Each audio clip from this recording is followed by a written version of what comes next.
రాజకీయాలనే కాకుండా చాలా చోట్ల మహిళలతో ఇష్టానుసారంగా మాట్లాడుతున్నారని హోంమంత్రి అనిత అన్నారు. మహిళా సంఘాలతో భేటీ అయిన ఆమె వారి సూచనలు సలహాలపై సమీక్షించారు.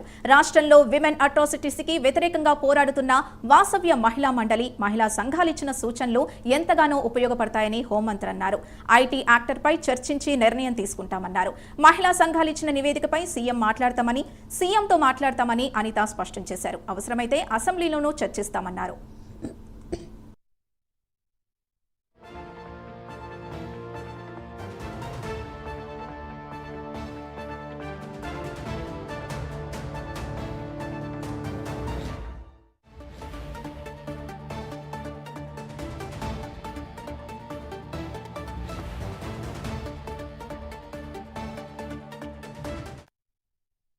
మండలి వాళ్ళు అదేవిధంగా all women organizations and at the same time కొన్ని పొలిటికల్ పార్టీస్ కూడా Congress, CPM, CPI, Janasena, TDP అందరినీ కూడా వాళ్ళు ఆహ్వానించుకొని ఒక మీటింగ్ అయితే ఆర్గనైజ్ చేసుకున్నారు. వాళ్ళు మీటింగ్ ఆర్గనైజ్ చేసుకొని కొన్ని తీర్మానాలు అయితే తీసుకొని ఈరోజు నన్ను కలవటానికి ఇక్కడికి రావడం జరిగింది.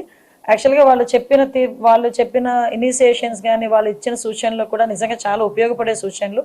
ఎందుకంటే ఈరోజు ఉమెన్ ఎదుర్కొంటున్న సమస్యలు ఏదైతే ఉన్నాయో సొసైటీలో ఉమెన్ ఎదుర్కొంటున్న సమస్యలు, ఫస్ట్ ఆఫ్ ఆల్ పుట్టిన పిల్లకి కూడా మనకి ఈరోజు రక్షణ ఎలా ఇవ్వాలి అన్నది ఒకటి, పోక్సో చట్టాలను ఎలాగా మనం ఇంకొంచెం బలోపేతం చేయాలన్నది ఒకటి, అదేవిధంగా చైల్డ్ మ్యారేజెస్ని ఎలా ప్రివెంట్ చేయాలని ఒకటి, వర్కింగ్ ఉమెన్ వర్క్ ప్లేసెస్లో వాళ్ళు ఎటువంటి ప్రాబ్లమ్స్ ఎదుర్కొంటున్నారు వాటికి ఏ రకంగా మనం చర్యలు తీసుకోవాలి అన్న దాని మీద, అదేవిధంగా ఇందులో మనం మంచిగా ఆలోచించుకునే దానికి ఏంటంటే ఇందులో లాయర్లు ఉన్నారు, డాక్టర్స్ వచ్చారు, లాయర్స్ వచ్చారు, స్టూడెంట్స్ కూడా ఆర్గనైజేషన్స్ వాళ్ళు కూడా వచ్చారు.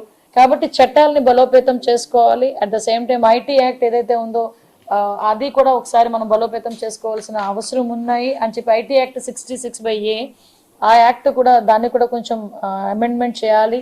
అదేవిధంగా చట్టాలను బలోపేతం చేయాలన్న దాని మీద వాళ్ళు చాలా సూచనలు సలహాలు ఇచ్చారు. ఇప్పుడే న్యాయ నిపుణులతో కూడా కొంత చర్చించి వాళ్ళ దగ్గర నుంచి కూడా ఒక ఫీడ్బ్యాక్ తీసుకొని దీనికి సంబంధించి సీఎం గారితో కూడా ఒక చర్చించి యాజ్ ఎల్ యాజ్ పాసిబుల్ ఈ చట్టాలని అమెండ్మెంట్ చేసే క్రమంలో కంపల్సరీగా మేము అసెంబ్లీ కూడా తీసుకొచ్చే ఏర్పాటు కూడా